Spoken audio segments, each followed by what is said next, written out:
Hey, good evening. My name is Brett Stalkup. Welcome to the Choices Podcast. You can find us at choicespodcastofficial.com or on Facebook group, Choices Podcast.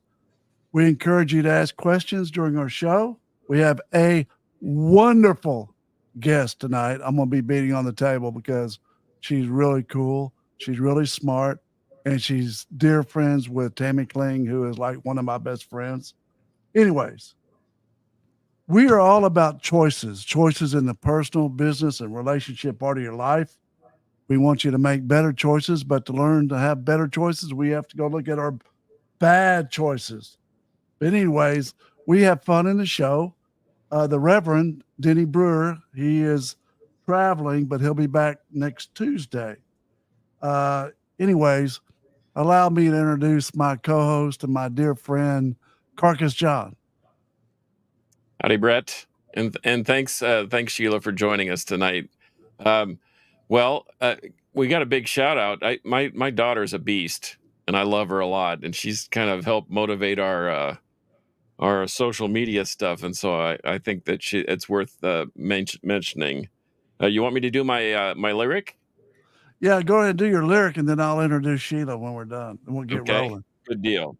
So, Sheila, every week we come up with a kind of a positive lyric that kind of follows the theme of the show. And as I mentioned, we had dinner with the family, which I haven't been able to say in a long, long time. But they helped me come up with this. So, shout out to Kira and Allie. So, this is by Lincoln Park. It's called Breaking the Habit. And I'm going to not read the whole thing, but I'll read just a snippet. It says, I don't know what's worth fighting for or why I have to scream. I don't know why I instigate and say what I don't mean. I don't know how I got this way. I know it's not right. So I'm breaking the habit. I'm breaking the habit tonight. Yo. Wow. You like that? Oh, I love it, dude. There's a spirit just got my heart. I'm going for deep tracks, Brett. There's no mainstream in me, man. There's no mainstream. So look, that's right. I want to introduce our wonderful special guest who's written 8 or 9 books. Is that right, Sheila? 7. 7? Well, I'm a lawyer, so we gotta blow it up a little bit. She's written this wonderful book, Life with an Addict, and her name is Sheila Fejean. And she is like I read this book, and it is amazing. It's about choices, all about choices. And I want her to introduce herself and tell us a little bit about yourself, Sheila. Sure. Thank you so much for having me here. I was super excited when Tammy told me about you and what you were doing for a living with your law firm. I was like, wow, that's incredible. So I have been through a lot in my life, which I describe some in that book. But ultimately, I believe that the choices we make us who we are. And it's I'm blessed to have a real estate team around the world. I have about 16,000 agents in my organization in 20 countries. I own multiple companies and travel back and forth between Puerto Rico, where I live, and then Dallas when I'm not there. So just have an incredible life. Very, very blessed. So what's your passion? When somebody asks you, Sheila, what's your passion? My passion is God and helping. I help run a global nonprofit. We just opened a hospital in Cambodia this month, and I support a school in Africa, and I teach the Bible and teach online book clubs to people around the world. So that's my passion. Oh, that's so awesome. In your first chapter, I want to spend a bit of time on your book because I wrote a book called Push. It is a pretty cool book, but this book has a lot of things that I should have included. Like why was the first chapter, or maybe there's a second, page 5, Love is Kind. Why'd you start your book with Love is Kind? Well, like probably many people out there, many of us are touched by addiction in some way, or whether it's directly with a spouse or a parent or a child. And addiction is so rampant in our society. And there are a lot of groups for people that help people with addictions, but there isn't a lot of help for people living with people that have addictions. And so this book was really written for people who love the addict they're living with because they want to help, but they're suffering the consequences of that situation. And in that chapter, one of the stories and truly the catapult for the change in my life was I was on the treadmill. I study the Bible for about 3 hours every morning and read and write and then do a prayer walk. So I was on my treadmill doing my prayer walk, and my husband at the time busted through the door. He had just come home from being gone for about a month or two on one of his binges, angry, screaming, yelling at me. And as I'm walking on the treadmill, I'm not responding. I'm just praying. And it was funny because I had just read the scripture that morning that says, God is kind to the ungrateful and wicked. And as I'm praying, I'm thinking, okay, God, I just read this. I need to be kind to him because you're kind to the ungrateful and the wicked. And then it hit my heart. Oh my gosh, that's me. That's how God is with me.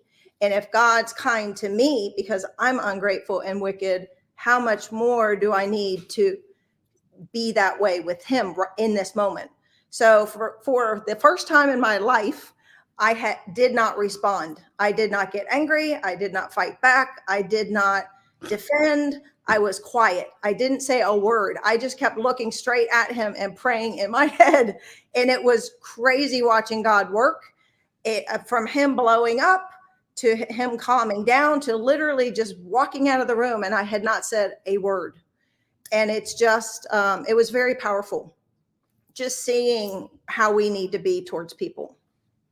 I think that's amazing. You know, because most people are listening to your story and say, all right, Sheila, I'm going to fight fire with fire. You hear me? And I'm from South Irving. That's how we do. That's how we roll. We fight fire with fire, don't we, Carter? That's how I had always done before too. We do fight fire with fire. I was going to say, typically, I have a high tolerance even for angry people, but there is my fuse gets shorter and shorter the more belligerent they get. But I'm mindful of what you said. It said that I was reading in James that service is the foundation of love, and I think that by not reacting, you're providing a service. You're giving them the opportunity to get it out of their system, and then you're trying to understand. I think service sometimes gets misconstrued as we're performing something for somebody, and then they're in turn paying us for it. But I think sometimes the word service is more of just being kind. Absolutely. I think that's So I love I'm listening to your. You know, that's I'm listening. Think about in this. James. Yeah, but think about what you just said. It's like seek to understand instead of to be understood. That's kindness towards them. If you're seeking to understand, you can be quiet and listen and let them rave and calm down. So you're seeking to understand what they're going on with them at that moment, instead of you reacting like, I'm going to tell you how I feel and what you're doing to me and blah, blah, blah, which is what we normally do. You know, well, and go ahead, South Irving. Yeah.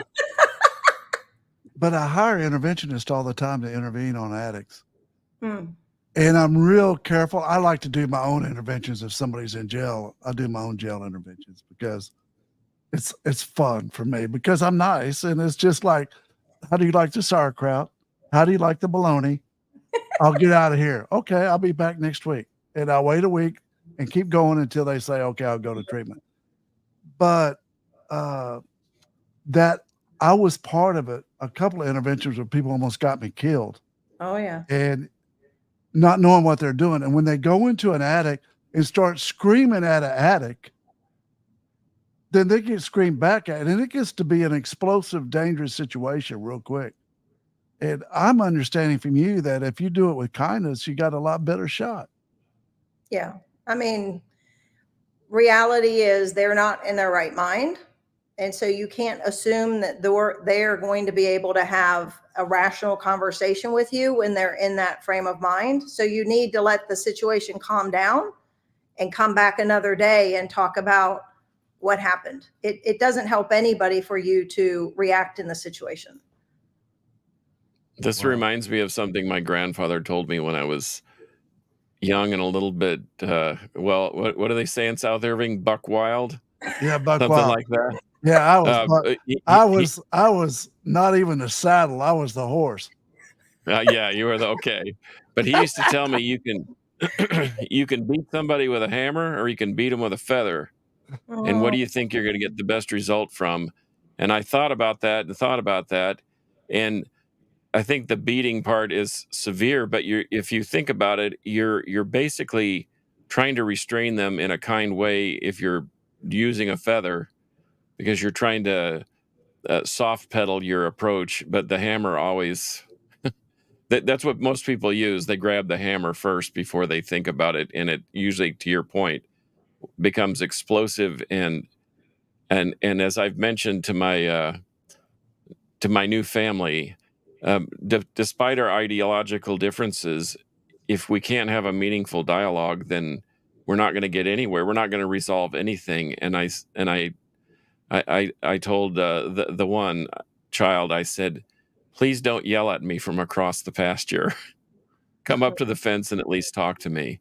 And you know what? We have a great rapport because of that, because I've got the feather out and the hammer isn't there. So to your point, so you had this escalating situation, and he leaves the room, and then what do you do? I just kept praying. I just kept doing my And thing. And then he wound up leaving and, going off to go on a binge. And then I just let it go because you can't, that's not negotiation. You can't negotiate a relationship because I guess my frame of mind or the way I think about life in general is everything's about relationship. And Oh so yeah, am you I, go, girl. yeah, what do I have I to do love it. to be in relationship with you? And if you have broken relationship with me because you're threatening me or blowing up at me or trying to harm me in some way, I need to pull back until you're in a position where we could try to reunite in relationship. And many times you find with an addict, they're not willing because they just want their way. But someone who's in recovery, the goal is that they want relationship and they want to do what it takes to come back into relationship and unity. So Phil always told me, Dr. Phil, he's a dear friend. He always told me a relationship is 50-50. A absolutely. relationship is not 49-51. Oh. And with an addict, it's 5-95. Yeah. Listen, I guess the more I've been around, the more I really like to hear of Mother Teresa, but you quoted her by saying, kind words are short and easy to speak, but their echoes are truly endless. Mother Teresa. Isn't that the truth? Your buddy Tammy Kling, she says words are currency. Absolutely. I think she even trademarked that She phrase. did. She was on stage. I saw her say that for the first time. That's the day I met her. Oh, it is? Oh, that's awesome. Yeah. We're going to have her on the show too. I love her. Dude, the first time I met Tammy Kling, she comes to my office on a motorcycle in all leather, black leather coat, pants. I'm like, holy, you're perfect for me. Come on in. Anyways, She's amazing. there's I want you to tell the story about your church and Jeremiah Stepek, if you would do that. Yeah. Listen, if we don't have time to do everything that we want to do on this show, we're going to have you back because I love you. I think you're awesome. Thank you. And you exude confidence. And my mission in life is to empower women. I want to empower all my women clients. And you are the example of it. I think you're awesome. Thank you. You're Well, welcome. it wasn't my church. It was actually, it was a Facebook post.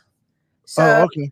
so I was scrolling through Facebook and found this story of this church that was bringing a new pastor in, and the pastor's name was Jeremiah Stepek. And basically what he did, because no one knew who he was, he transformed himself into a homeless person and went into this 10,000 member church that he was becoming the new pastor of. And the post described that he actually walked around the congregation for 30 minutes before the service started. And it said that only 3 of the people out of the 10,000, 7 to 10,000, even said hello to him. And he asked people for change to buy food. No one gave him change. He went and sat in the sanctuary to sit down in the front row and was asked by the ushers to move to the back because it was making people uncomfortable.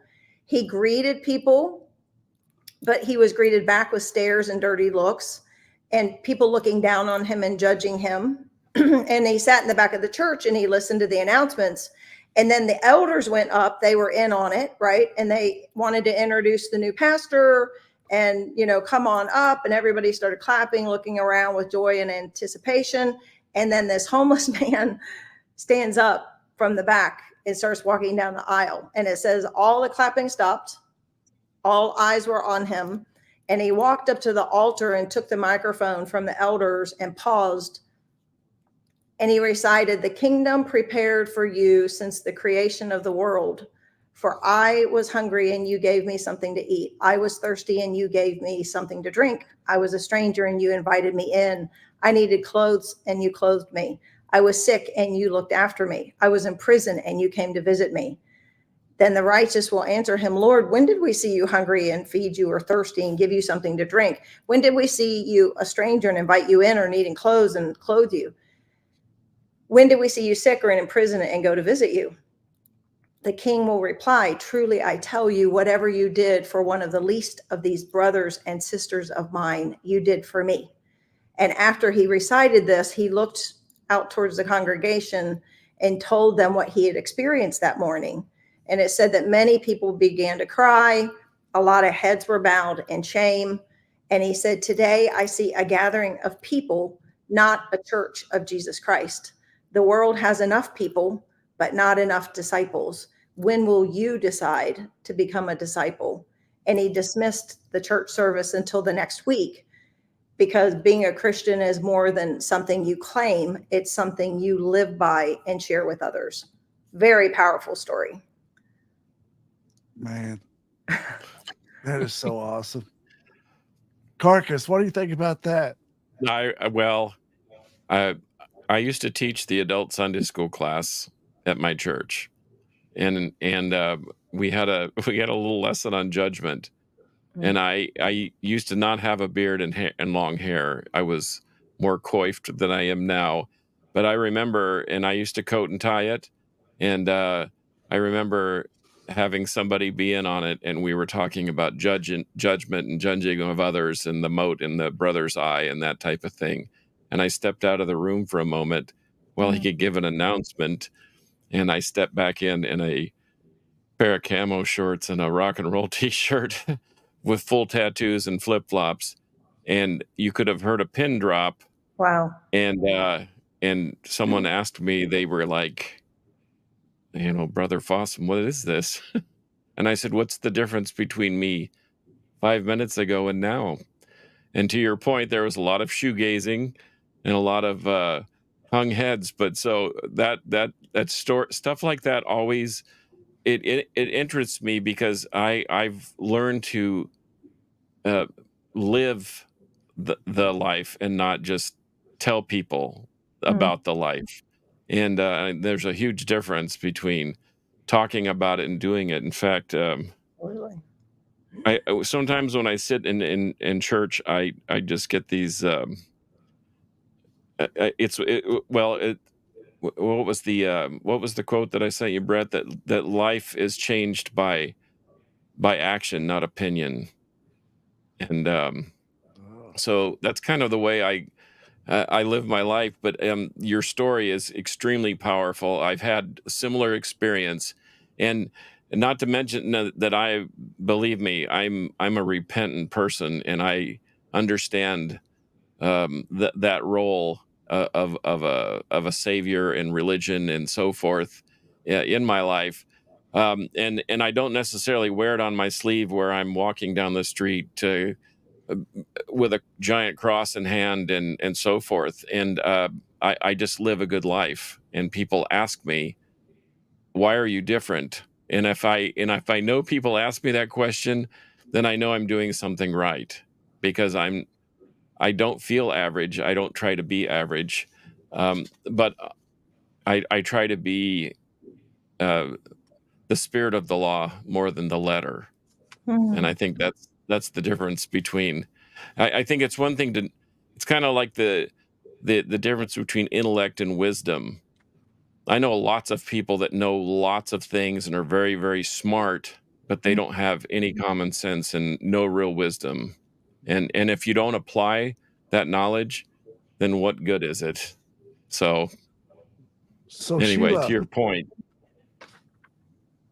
I think that story is awesome. Both of y'all's, Carcass and Sheila, I love your story. It is an eye opener about what we should be doing on helping. And if you want, like you said at the beginning, you want to be happy, how much you giving to other people to help them get what they want. What you wrote about, and I'm interested in hearing this, the deception of the system, including therapists, judges, and lawyers. What would you like to say about that? I think there's a lot of people just trying to do the best they can to help people, but they haven't necessarily lived in the situation with someone like this, because there is a very big difference in addictions from the perspective of, I've lived with people who just smoked, I've lived with people who just drank, and then I've lived with people who did everything. I mean, literally everything. And they are different addicts, and the level of what they can convince people of and the way they can work the system, as well as what's happened to them because of the system and the way they're treated. A lot of facilities, and I'm going to say something that might offend people, so I'm just going to apologize up front. But no, don't apologize. Our people are cool, man. They want to hear unfiltered. Well, unfiltered is because my late husband, he's passed away at this point. He had been in and out of jail from the time he was young. He was a boxer. He was going to the Olympics and just unbelievable boxer, and wound up getting in drugs. And so wound up losing his career and things like that. And so I learned, it was talking about life lesson, dealing with people in the system that come from jail, and the money and the corruption. And I have a friend that's really big teaching biblical stuff in the prison system. And we're actually working to do a show with him, like a Netflix show, to kind of expose it's like a meat market. It's like you're just turning and burning to make money. It's insane, the stuff that people go through, whether you're in a prison system or whether you're in a system of addiction where you're going to counseling and you're going to all these programs to try to get better. And it's not necessarily helping people get better. So I do believe there are a lot of people trying. I do believe there are a lot of people that care, but I believe the system's broke in many ways. I'm part of that system. I understand. But my system ain't broke, because I represented judges, I represent lawyers, I represent tons of therapists. I hear what you're saying. Yeah. And you're right. They're trying. They're trying. Well, there's a lot of alcoholic addict judges. There's a ton of therapists who get in recovery and they say, well, you know what? Now that I got help, I'm going to give back. And they don't have any business giving therapy to somebody. And then you have lawyers, and we've done a show where I read the statistics. It's like 50% of lawyers are alcoholic or addicts. And the money part of it is incredible, because we put addicts and alcoholics in prison because you're away. We're not fixing their problem. But that prison system is a big money in it. Sheila knows what she's talking about. The Well, telephone access alone contract is $5 a minute to talk to somebody incarcerated. $5 a minute. Okay, so you probably know this. I don't know if you've ever said this on the show, but a lot of prisons are owned by corporations. Oh yeah, this And private. they are required by the state to keep their facility such a percentage filled. Like it's part of their contract that they have to keep X number of people in the prison based on their contract to be owners of the prison from the state. I'm like, you talk about, woo, there. I mean, that's a whole nother show. What we could get into with that. I just had this discussion about because I'm to the point in my life where I'm getting away from just regular health care and getting into Medicare. I'm to that age. And you want to talk about a racket. I mean, doctors and hospitals don't make any money if they don't have sick people. So what do? Do we fix them or do we treat them? And there's a big difference. And I think a lot falls along the same lines as with prisoners and addicts. Are we fixing them? Are we actually helping them? Or are we just treating them and getting paid? And so these are big problems. And I know that even hospitals, I have a cousin we're very close, who has been in the medical industry, and he's in the supply side. But he says, man, there's huge money in trying new drugs, trying new equipment, and if they don't have anybody to fix, then they're not making any money, and blah, blah, blah. In fact, my fiance is a nurse. And so say no more. I've heard all about it. Oh, yeah. I used to be an owner in a pharmaceutical company before I got into real estate, and we built it up and sold it before we went public. And that's when I moved over to real estate. So big money. Yeah. Big. So Sheila, what would you like to say to somebody, either man or woman, living with an alcoholic or an addict? What do you want to say to them tonight?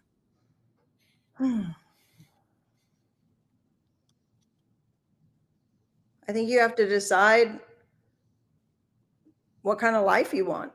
You have to make a choice, because are you going to stay on that perpetual treadmill in that cycle? Because you create a cycle with whoever you're with, and it winds up being,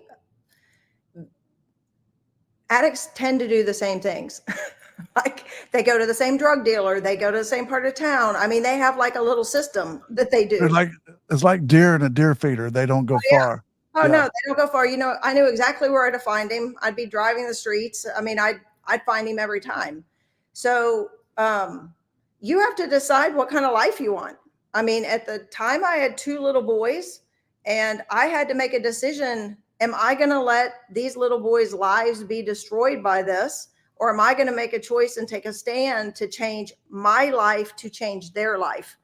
And it is a very hard thing to do, to walk away from, or to set boundaries. Read the book Boundaries. Yeah. Huge. That's one of the best books ever written. One of the best books called ever written. Who wrote that book? It's called Boundaries. Henry McCloud or Cloud, Townsend and McCloud. Yeah. It's very simple read. Oh my wonderful. gosh. Yeah. It is. You realize how little boundaries you have, whether it's being a people pleaser and not saying no, whether it's giving up things or savior complex, like I've got to save them, I've got to help them. It's like, you're nobody's savior. Jesus is the only savior. And so it's all, there's lots of things that get involved in it, which I go through in the book. But my friend said to me, she said, what are you getting out of this? What are you getting from this? Whoa. And I'm like, okay, hold on a second. What do you mean? What am I getting from this? She said, you're getting something, or else you wouldn't stay in this situation that you know is toxic and harmful to you and your children. So what are you getting? What's the benefit? And boy, you talk about an eye opener. Your response was, I got to hear it. My response was hurt at first, because I'm thinking, what are you talking about? He tried to commit suicide 9 times, blah, blah, blah. All this stuff has happened. Victim. Yeah, victim. But when I really went back and thought about what she said, I realized it's like, wait, why are you trying to save him? Why are you thinking that's your responsibility? And the Boundaries books talks about how you're responsible to people, not for them.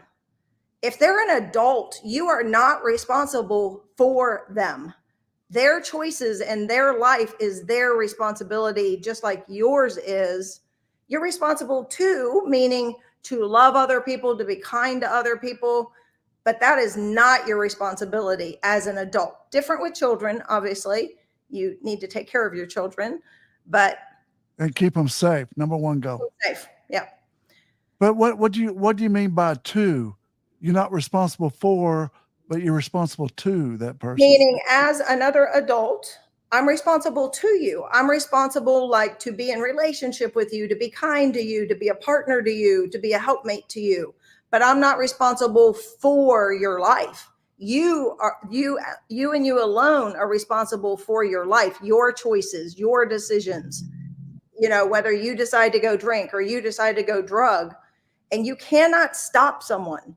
As much as you try, beg, plead, threaten, you cannot change anyone else ever.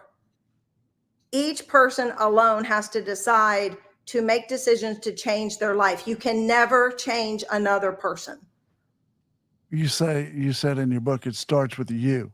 Absolutely. I love that. It starts with you, man. You can look at anything you want, but you got to look at you. And what do you want? What do you want? Yep. Dr. Phil, what do you want? Huh? I wanted my boys to be safe. I wanted my boys to not have that life. I wanted my boys to have a different future. I have amazing children, an amazing life, and it all only changed because I changed. Amen. Preach, Sheila. Preach. Amen. I love that. Don't you? Surprised you're not pumping the table a little more, Brett. Usually we get a lot more. Well, I got everybody downstairs, and I don't want to freak them out. And then the dogs will start barking or whatever. That is so awesome. So what do you say about, I got to keep going here, okay? What do you say about when someone says you're enabling him? Well, the truth is you are enabling an addict if you're giving into them. Meaning, are you funding their addiction? Are you giving them money? Are you allowing them to continue that behavior in your home? Are you setting boundaries on what you will and what will not allow within your family and within your home? So you are enabling them if you're allowing them to continue doing those things under your roof, if you're paying for everything and not contributing as an adult in the relationship in the family. You know that we used to have the saying, you know, you got to let somebody hit rock bottom before they get well. I don't really believe in that anymore. As the times have changed and we got fentanyl on the street, someone's going to be dead. You know what I mean? So it's like, I remove the family from the problem and I tell them, look, y'all sit right over here and enjoy your life and go to the movie. Yep. I'm going to sit here and take care of this problem. Just it's between me and him or me and her. Yep. And that's the way I work. That's good. That's good that you're willing to do that because the family needs to keep moving on with their life because you cannot assume that that person wants to get well. Yeah. And you got to, you know what? There's so much out there now. You got to get the right fit for the right person and all that. Anyways, I think you're cool. This I wrote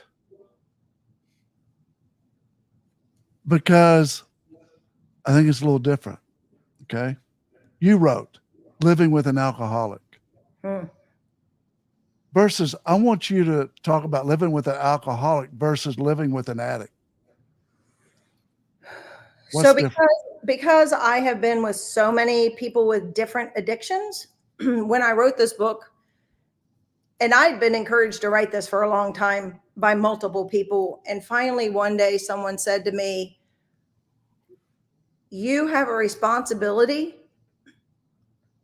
to help share this information in hopes of one person's life being saved from it. If nothing else, one person could read your book and literally their whole life could be saved from what you've been through, because I have lived with every kind of addict there is. So addiction is an umbrella, meaning there's lots of different types of addiction, from Right. gambling to sex to porn to smoking to drinking, Yeah. to crack, coke, PCP, meth, pills. My Lord, pills. How many people are addicted to pills? I mean, I call them cave dwellers because you never can see them. You know oh, what? You no, never can see them taking their pills. They're cave dwellers. no, kind of to your point before about the justice system. I mean, I would be, because I spent a lot of times on the street chasing him or sitting with people who were addicts down there with him and listening to stories, because I didn't do drugs. So I was trying to understand. It's like, why do you people do what in the world? Why would you choose this life? So I was trying to gain knowledge and understanding going through this situation. So I became friends with a lot of them. It's like, hey, Sheila, have you seen John? No, he's probably down here. I mean, it's like South Dallas around like Mockingbird 75 is where he used to go. So do you categorize alcoholics with addicts, or do you separate them? Okay, no, good. addiction is And we're addiction. going to just keep it under. Here's what you wrote that I want, that we were talking about before the show started, that I want to read here real fast. We got about 10 minutes left. You wrote, and I love this because I hate alcohol. Both my parents are alcoholics. I get it. Dad started with beer on Sunday mornings. He went to Scotch at noon. Yeah. And he was an Indian man. Lord. You wrote on page 91, we're meant to have a sober mind, not to have our minds controlled by other substances. We are meant to be clear-minded and self-controlled, not to be dragged away and swept away by our desires or to be taken captive by our wants or feelings. I love that. I will choose sobriety over not having the ability to take care of my faculties any day of the week. How about you, Carcass? Well, I mean, I can't disagree with that. I mean, it's like I told you, I've always wanted to be, I would always err on the side of control over, I mean, I had too many bad examples, or good examples of being bad, as my dad used to say, of people who, like my friend, who missed an opportunity of a lifetime. I mean, being a music person, a music historian, I saw Led Zeppelin in 1977. It's the last time they toured the United States, and hence that was the last time that any American had a chance to see them. And because of poor choices and mushrooms and pills and alcohol and everything else you can think of under the sun all in one train ride, that person missed on a musical opportunity of the century. And I never really missed it. I understand it. I'm not going to say that I haven't indulged, because that would be a lie. But I don't. I'm a perspective person, and I'm a directional person. I think that no matter what we've done in the past, as long as we're moving into the right direction, that's a win. Yes. And we can't all be running the same speed, or in this. We can't all be at the same place on the journey of life. But direction and perspective are imperative, I think. And but to your point, I never did quite understand being so trashed that someone else had to be responsible for you. And I've been there, and I understand it to a certain extent, but man, it's not for me. I'm glad you said that. That in her book, she talks about, a lot of people sit there and go, well, I never get trashed. For all you people on the audience sitting there going, well, I go to work every day. I might have a few glasses of wine at night, but I go to work next morning. You're a functional alcoholic. Here's what you write, Sheila, and I love this because I was one of these guys. There are functioning alcoholics that will go to work every day, do their job, come home and mow the lawn, yet have to have a few beers at night or a glass of wine. One doesn't have to be falling down drunk to be considered an alcoholic. It is based on your need or desire for that drink, not the amount you consume. Some alcoholics can give up drinking for a period of time, whatever their threshold is, but they always go back to it. Normally it is heavier than this because it's a progressive disease. Anyways, Thank you for sharing that. Carcass says there's about 80% of our audience is probably sitting there going, "Oh my God, I just got Just staring busted." at their shoes. And you know what? We're not here to, you know what? I never want to make anyone feel bad. No. Or feel guilty or whatever. That's never my intention. But if you want to know truth, you have to be ready to Unfiltered face the truth. truth. Sure. Unfiltered truth. That's what we're about. As a creative person, I had an experience in college where I had a professor just completely red line with a Sharpie, a drawing that I'd spent 20 some odd hours on. And I stood up and I said an expletive that I shouldn't say anywhere, let alone in a very religious school. And he promptly walked me out into the hall and said, "That is totally unacceptable." And I said, "You're right, but you just ruined 23 hours of my work. And is there a better way to do this? Is there a better approach to this?" And we figured out a way to cover our drawings so he could make his marks on the drawing without damaging the actual work. But it took a bit of communication and understanding in order for that. And I see no different in it. And if he had said, "I really hate the drawing and here are the reasons why," I'd have been okay with that. And I think oftentimes we criticize the addict or the drunk or the person with the problem, but we don't help them understand why that's harmful. We just tell them you're terrible, you're going to burn in hell, you're never going to make anything of yourself, but we don't give them enough encouragement to, here's what I would do if I were in your case, and maybe that'll help. And I'll be here to walk you through it. I don't know. I'm not a therapist. I've had some experience with addiction with people around me, and it's frightening because you're right. It doesn't have to be methamphetamine or heroin or cocaine. It can be porn or caffeine or cigarettes or working.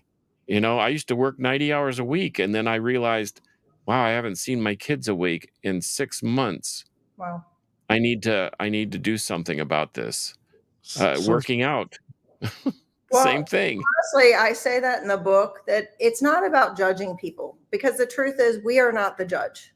For me, it was, how do you love this person if you stay in this situation? How can you be loving to them and not lose yourself? And be able to make choices that are best for you and best for your children, if you have children, if you continue to stay there.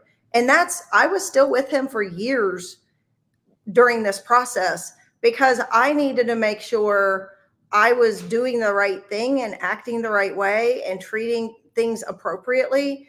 And ultimately, he chose to leave and go live in the woods. So it was that situation that ultimately ended it. But my last book that I wrote since then, because it's been a 4-year span since I released that book, and my latest book just came out with Tammy this month, called Loved by God. And I honestly think that a lot of it is that people don't realize how special they are, and they are loved by God. We are all special, and we are all meant to be loved. And people make choices because they don't feel loved or don't feel enough or don't feel special. And then they go down these horrible paths. But if we could just help them know they are loved and cared for and treat them with respect and kindness, that is the best way, in hopes of bringing someone to the point that they desire themselves to change their lives. What other words of encouragement can you give to people right now that are living with an addict or